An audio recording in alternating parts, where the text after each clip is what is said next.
Good morning. Morning. Morning. Happy Lord's Day to everyone. You know, when I was doing the bulletin last night, yeah, it was only last night. I was doing the bulletin, and I saw when I was doing the birthday celebrants. I said, "Oh, there's a lot." There's a lot. And I checked the birthday celebrants last year and this year. I said, oh, there's additional from last year to this year. And I'm sure you don't know that Mariela was her birthday yesterday, right? So you have to greet her happy birthday after worship. It's her birthday yesterday. And then Roland, brother Roland, no wonder he's not here. It will be his birthday on when is this? Tuesday? Yeah, Tuesday. His birthday Tuesday. So don't forget to greet him next Sunday because he will be here for sure because he's our speaker. So greet him next Sunday. So no wonder he's not here. I'll tell him that next Sunday. That's why you skipped today. That you won't be here today. Yeah. And then we have Regina, Sister Ward, and then Brother Art and Sister Charlotte. So we have a lot.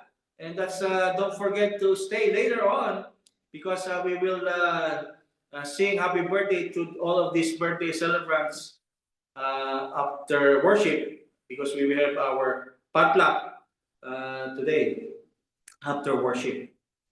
And while I was doing also the bulletin, Brother Jeffrey sent me this announcement. It's not in the bulletin, that's why I have to put this here, Brother Art. He's inviting us this second annual Overdose Awareness Day. You know, Brother Terry Scott Sr., he's the one that, he's one of those organizer here.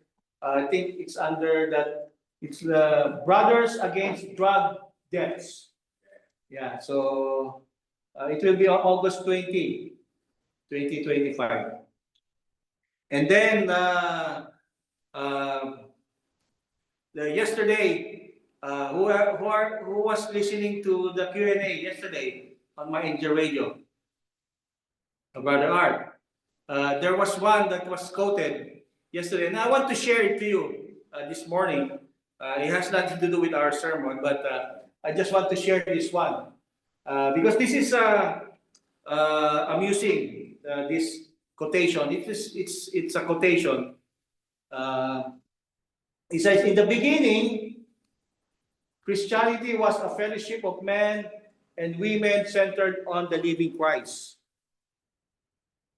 And then he said, then Christianity moved to Greece, where it became a philosophy. I think we lost the mic. Yeah, we lost it. I think that the battery is dead. Huh? No, I cannot open it. So then Christianity moved to Greece. You need battery, brother.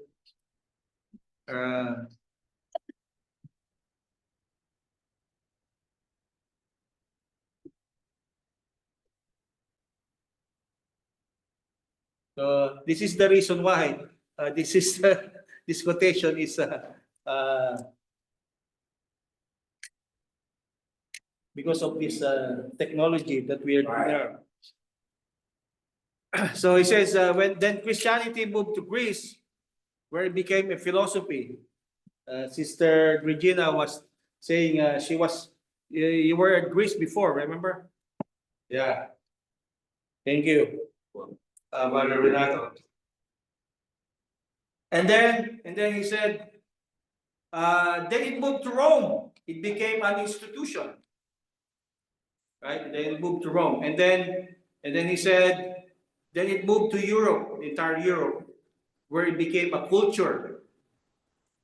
You remember this, Brother Art? And then it moved to America. This is what happened when it moved to America.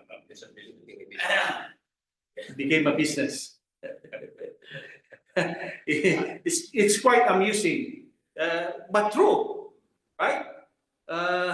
Christianity came to America and became now a business. This was quoted by Richard Halverson, a minister in the Lord's Church and theologian and former chaplain of the U.S. Senate. That's his observation. So just want to share. In the Philippines, when it moved to the Philippines, I don't know, became a more than a business. It became, yeah, yeah. So, but I just want to share that, you know. But our lesson is about Jesus, our advocate. Thank you to Brother Jack Quang for reading our scripture. The main scripture is on the main text is 1 John chapter 2 verse 1, and we will discuss that regarding 1 John chapter 2 verse 1. Jesus our advocate. That's what he says in that verse, that we have an advocate. We have a lawyer, Sister Marcela. We have a lawyer with the Father. So just to show this introduction, so let us focus as we study, as we to share this lesson. Let us focus our hearts and minds on the truth that brings comfort, hope, and strength in our Christian walk. Jesus, our advocate. You know, the Apostle John, who wrote this epistle, First John, he calls his readers my little children, right? My little children. Thus, his readers are little children. We'll discuss that. But the reason he says this, it reveals both tenderness and spiritual concern. That is the reason. That's why, as we, our annual theme, keep looking at Jesus, when the burden of sin and trials of life weigh heavy upon us, we have to keep looking unto Jesus. So today, we will let's discover what it means to have Jesus as our advocate, and why keeping our eyes on him is essential to living righteously in an unrighteous world. We're living in a with an unrighteous world. So how to live righteously in an unrighteous world? That's why we need to have an advocate. We need Jesus to advocate for us. So, first point is childlikeness, the posture of those who belong to Christ. Remember, John begins with that verse, "My little children." In that verse that was read to us, it says, "My little children." This phrase is not about like, you know, strangers. This phrase means we have a relationship. It means you are part of the family, just like us. We come from different walks of life. We come from different countries, probably. We come from different cultures, but now we are family. So that's what it means. You know, that's why that's what John is saying. We are now family. We have a relationship. It shows intimacy between the writer and his readers, you know, as well as our spiritual posture before God. So the question now is, what is childlikeness? You know, childlikeness. We read in Matthew chapter 18, Just take note of those verse. But in that verse, Jesus said, "Assuredly I say to you, unless you are converted and become little children, you will by no means enter the kingdom of heaven." No, in Matthew 18, verse 3. So here it tells us that childlikeness is about humility. It's about dependence, right? When we have our children, they're babies, right? They depend on us, parents. So it's about dependence. It's about trusting your parents. It's about being teachability. It means that, remember, a child is easy to be teach, right? When the first words that you teach your children is dad, mom, mama, papa, something like that. So anything, apa, ama, what that the other language. So childlikeness is about humility. It's about dependence. It's about trust. Why? Now the question is, why is it necessary? Being a childlike, the posture of those who belong to Christ, that we belong to. Why is it necessary? Because childlikeness is a gateway to grace. Only when we admit our need can we receive God's help. That's childlikeness. Remember, every child needs. Remember, there was a time when your children always wants to, "Mom, Dad, I'm gonna come with you. Where are you going? I'm gonna come with you." But when they grow old, they said, "I don't want to be with you, Mom." Right? They don't want to be with you anymore. And then when they were little, they said they want to. You want to kiss. You kiss your children, right? When they grow old, don't kiss me, Mom, in public. That is being childlikeness. That is what God is saying. That we are to admit our need, can we receive God's help? Because a child does not come with entitlement, but with open hands. So must we come to Christ, trusting in His advocacy and intercession. That's why Jesus is our advocate. How do we apply this in our Christian life? The question is, are you approaching your Christian walk with dependence? Because to benefit from Christ being our advocate, we must assume the humble posture of a child. That's the only way, brothers and sisters. To benefit the Christ advocacy, as Jesus as our advocate, we must assume our humble posture of a child. Second, the purpose of the word, instruction and assurance. In that verse, John says, "These things I write to you," right? He says, "My little children, these things I write to you." He wrote with a purpose. That's what it means. What is the purpose? Number one, to instruct. These things I write to you to instruct, because the word is our guide, the Bible, right? This is our guide. That's why this is to instruct us everything that we need to do about living in this world. It's here, how to live our life in this world. Remember in Psalm 119, verse 105, "Your word is a lamp to my feet and a light to my path." That's the purpose. That's why John says, "These things I write to you." To instruct. What else? What is the purpose? To encourage. Right? To encourage. John's aim is not to condemn his readers, but to give comfort. To give comfort to his readers. Just all of us here.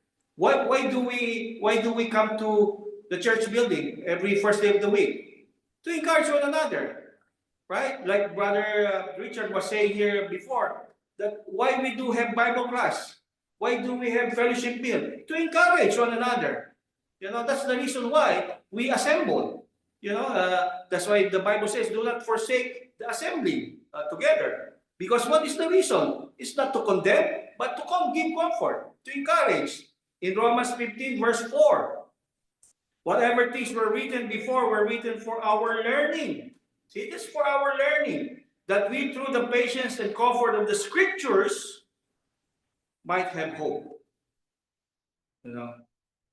So that is the reason that John wrote these things. These things are right to you. That's why. How does this apply to our Christian life?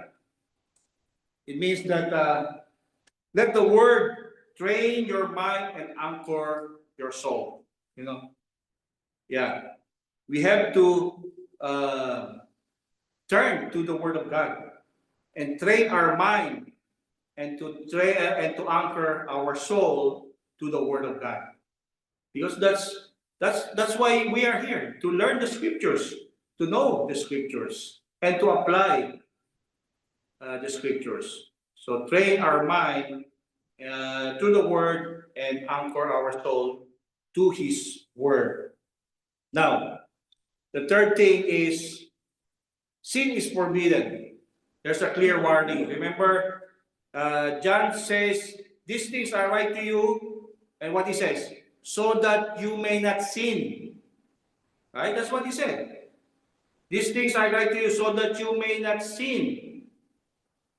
What is God's will? God's will is righteousness. Sin is not to be treated lightly, brothers and sisters, because grace is not a license to continue in sin. Where can we read that? Romans chapter 6, right? Verse 1 and 2. Shall we continue in sin that grace may abound? Certainly not. Paul says, sin is not to be treated lightly. We should treat it that it's a dangerous thing. We cannot take risk in sinning, because even though we say that we are a Christian or we have God's grace, it's not a license to continue in sinning. The word is given to prevent sin. The Word of God, our Bibles, is given to prevent sin. The purpose of the Word is not just to inform, but to transform.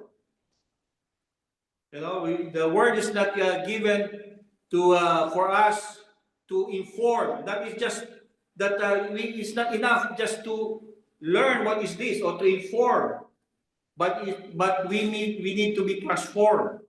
Psalm 119 verse 11. Your word I have hidden in my heart that I may not sin against you. That's information, right? That's an information, but it has to be transformed. We need also to apply it. That's why in applying this, it means that we have to let the word dwell in us richly. When the word of God is in your heart, what happens? Sin loses its grip. Right?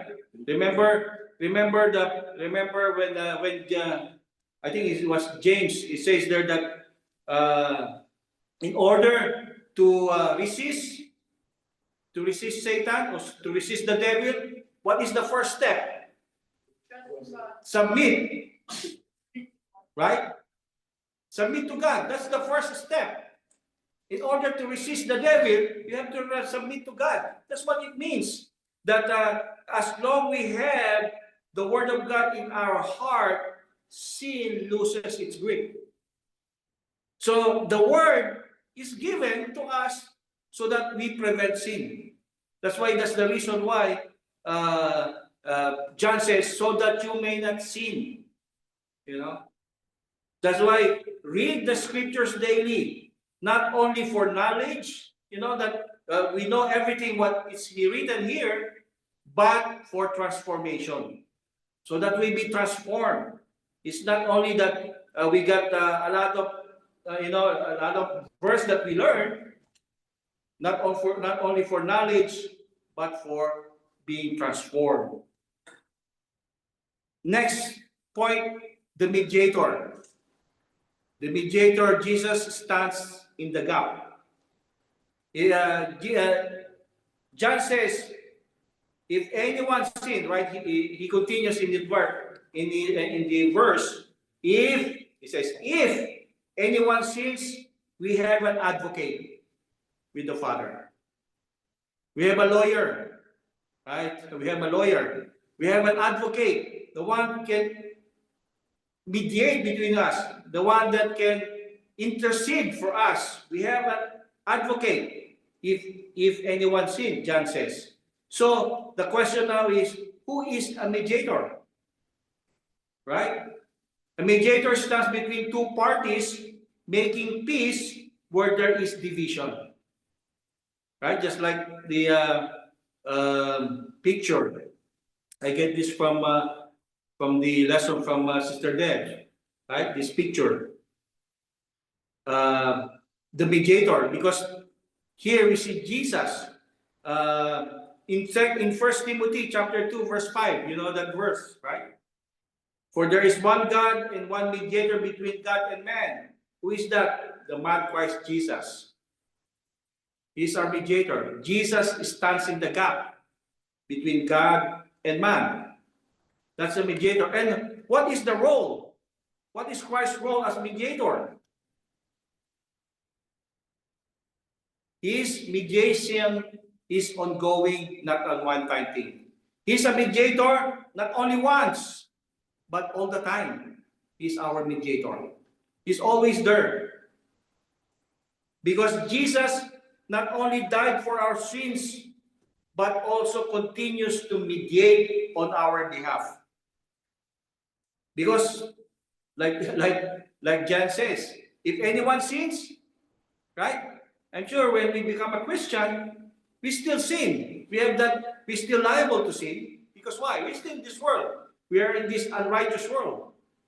So we have to also watch out for when we sin, we still have that comfort that Jesus will be there for us.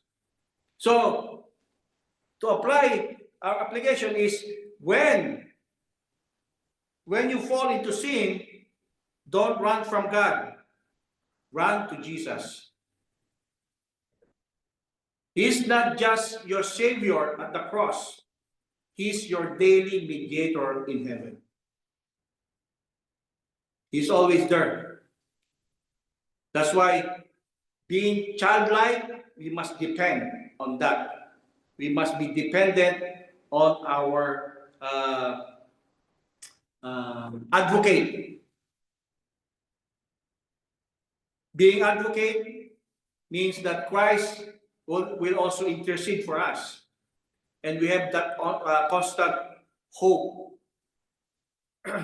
So how intercession is explained? In Romans chapter 8, verse 34, just take note of this. It is Christ who died, he says, he reads in that verse, who also makes intercession for us. Christ died for us, but he also intercedes for us. Another verse is Hebrews chapter 7, verse 25. It reads, he always lives to make intercession for them. It means with us. That's how the intercession of Jesus Christ. There is that constant hope. He's always interceding for us. And what does Christ's intercession involve? What does this involve? Being interceded by our Lord Jesus Christ, he pleads our case not by words alone, but the power of his blood. That's why we have the song, there is power in the blood, right? That's how Christ intercedes for us, not just because only words to plead in our case, but because we have what? The power. We have the blood. Remember what John also said, this in 1 John chapter 1, verse 7. Right? And what did he say there? If we walk in the light as he is the light, we have the blood of Christ that always cleanses us from our sins. That's why, for example, you have a glass, you know, for example, that's you and that glass. He doesn't see your sin, but he see what? The blood of Jesus. That's what it means. That we have because of the blood of our Lord Jesus Christ. When we obey the gospel, we were cleansed. The forgiveness of our sins through the blood of our Lord Jesus Christ. His wounds are a continual testimony before the Father. You know, his wounds that is a continual testimony before the Father that we are forgiven. You know? So, what is the application? There is no moment when you are without an advocate. There is always the advocate. We just have to tap on that advocate all the time. Because Jesus is always there to intercede for us, to mediate for us, to advocate for us. That's why rest in the assurance that Christ is actively defending and supporting you. That's what it means. So rest in the assurance that Christ is actively defending and supporting you all the time. Now, we see in that verse, John mentioned in one verse about the name of Christ. He says, Jesus Christ, we have an advocate, Jesus Christ the righteous. Because these titles assure us that Jesus, as our Savior, remember in Matthew chapter 1, verse 21, before Jesus was born, he says, you shall call his name Jesus, for he will save his people from their sins. So, when we had our discussion a while ago about Jesus, he was already prophesied. He was already, that time will come that he will be born. Genesis chapter 3, verse 15. A seed of a woman. That's why Jesus was born to the virgin birth through Mary. What is that verse in Isaiah? A virgin woman. It was prophesied that he will be born, and it says, "You shall call his name Jesus."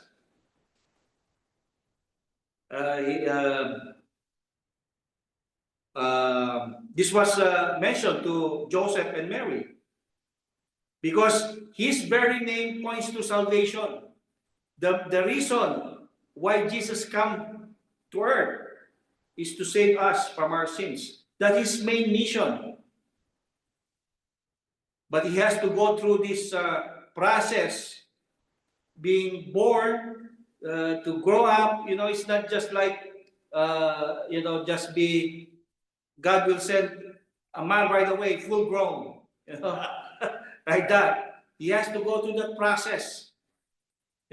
That's why he has to be born, and the woman that was selected is Mary. It could be Esther. It could be a woman named Esther, or other woman named woman, right? But it fell to Mary. So Jesus is our Savior. What else? Jesus, then Christ, the Anointed One. So Jesus is the name of our Savior. Christ, meaning the Messiah or the Anointed One, the Messiah who fulfilled the promises of all the promises of God. In Luke chapter 4, verse 18, the Spirit of the Lord is upon me because he has anointed me. Because he is the Messiah. Jesus, the Savior, Christ, the Messiah, and what? The righteous.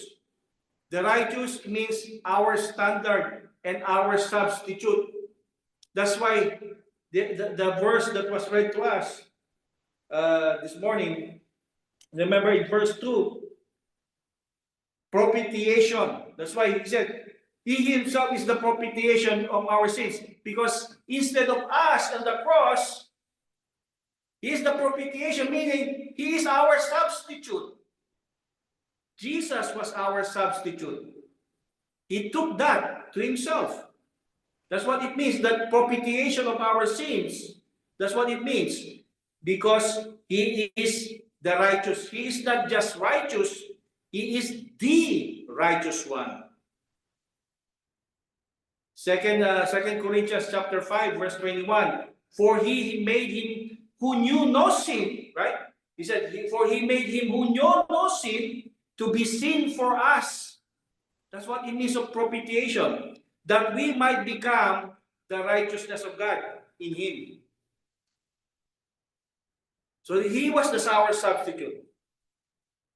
Instead of us taking that punishment, he said, I'll sub for you. You know, when who plays basketball, right? When Steph Curry got tired, right? Steve Kerr, Coach Kerr, I substitute for Kelly, right? That's what it means. He is the substitute. Christ is the substitute. He substitute for us. Because why? Because he loved you. He loved all of us.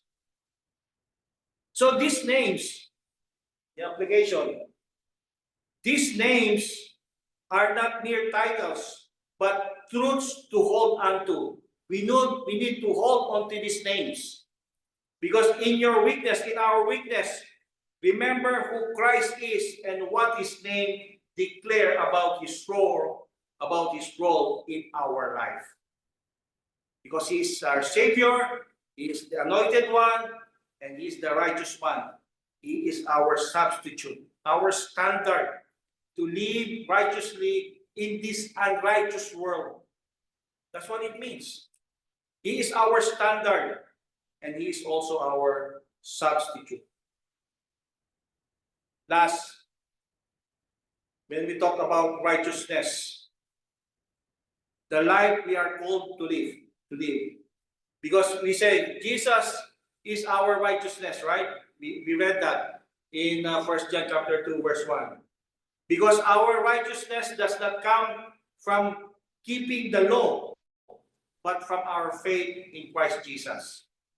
That's the reason why that Jesus is our righteousness. So that's why our righteousness does not come from law keeping, but from our faith in Christ.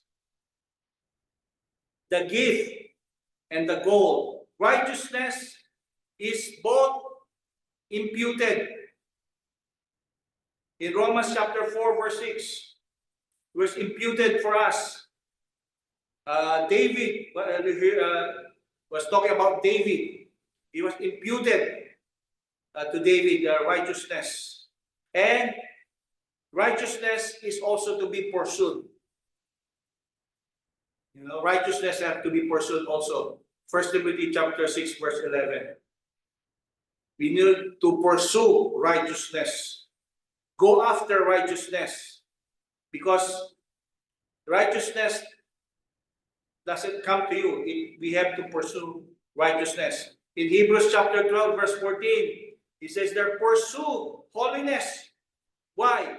Without which no one will see the Lord. Hebrews chapter 12, verse 14.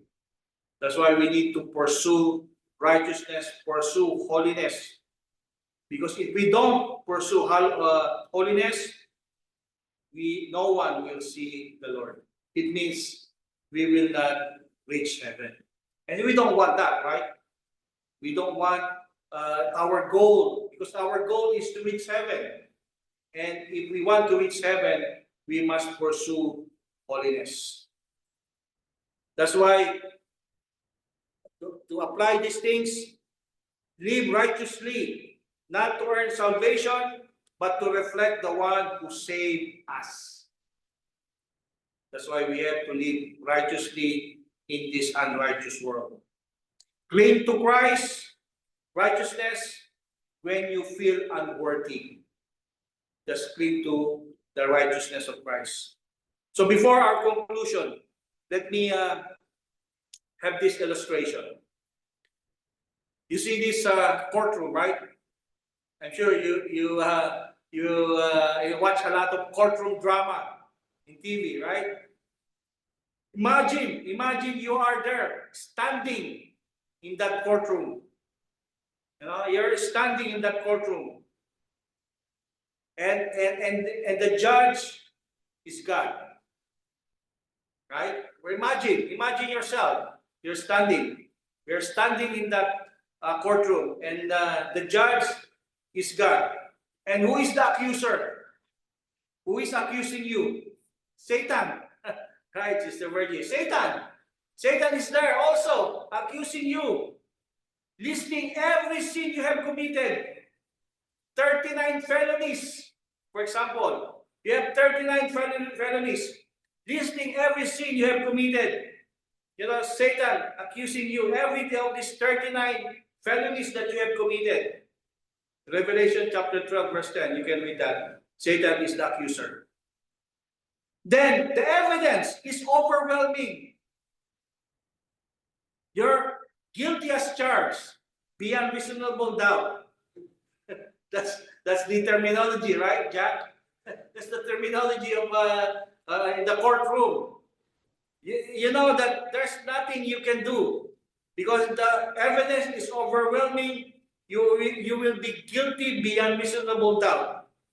But as you know that Gabriel, before the judge will say guilty, you'll be in prison for life. Before that Gabriel is about to fall, suddenly a voice, he says, sit down. Because he says, sit down, I'll stand up. You have an advocate. You have an advocate standing for you. He says, Judge, Your Honor, I have paid for that sin of this person. He said, I have paid for that felonies. Jesus, your advocate, stands beside you.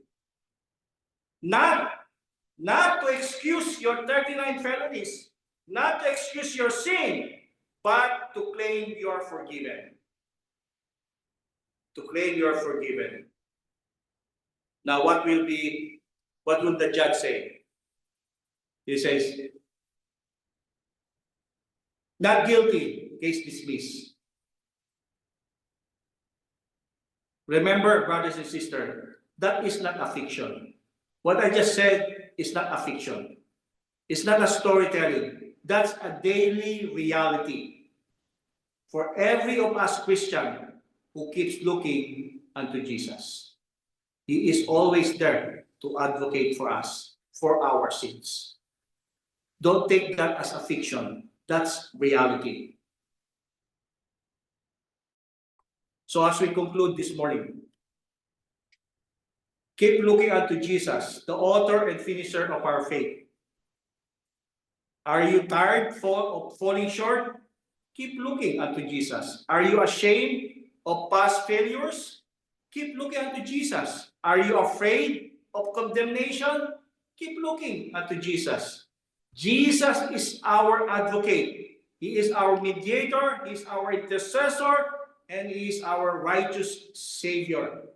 The purpose of the Word, the purpose of the Word of God is to lead us to Him, to lead us to our Lord Jesus Christ. That's why He says, come to Him with a childlike faith. Be humble, be dependent on our Lord Jesus Christ. Live free from sin, but be confident in grace. Never forget, when Satan condemns, Jesus will plead for us. When the world accuses us, Jesus affirms. And when your heart fails, Jesus will uphold you. That's why, brethren, brothers and sisters, let us keep looking unto Jesus. But we know that He is not our advocate if we haven't obeyed the gospel. He can be only our advocate. He can be only our mediator. He can be only our righteous Savior, our intercessor, if we obey the gospel. So this is the invitation now. Whoever is not yet in Christ, he cannot advocate you. He cannot help you. The only way he can help you is to obey first his gospel, and he will be always standing beside you in that courtroom. He will always be there. So this is now your invitation, and to obey the gospel. And if you're already a Christian and faltering in your Christian life, this is also the time to invite you and to help you, so to restore you back in that fold, and so that Christ will always be our advocate all the time. To be dependent on Him. So whatever your need is, we need to obey the gospel. Come forward, and we need to be restored. Come forward as well as we all stand and sing our invitation song.